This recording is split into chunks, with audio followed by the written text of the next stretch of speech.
Hi everybody, today we will talk about how to fix or how to solve the problem of Slack. We go to settings.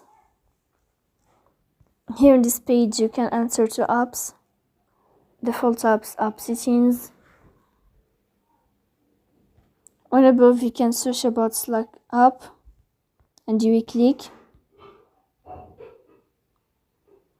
Here in this page of app info you can click on first stop and you can click OK. Then you will enter to the window of storage. Here you can click on clear cache. And then you can go to Play Store and you can update your app if you find update. So please don't forget to support us by like and subscribe.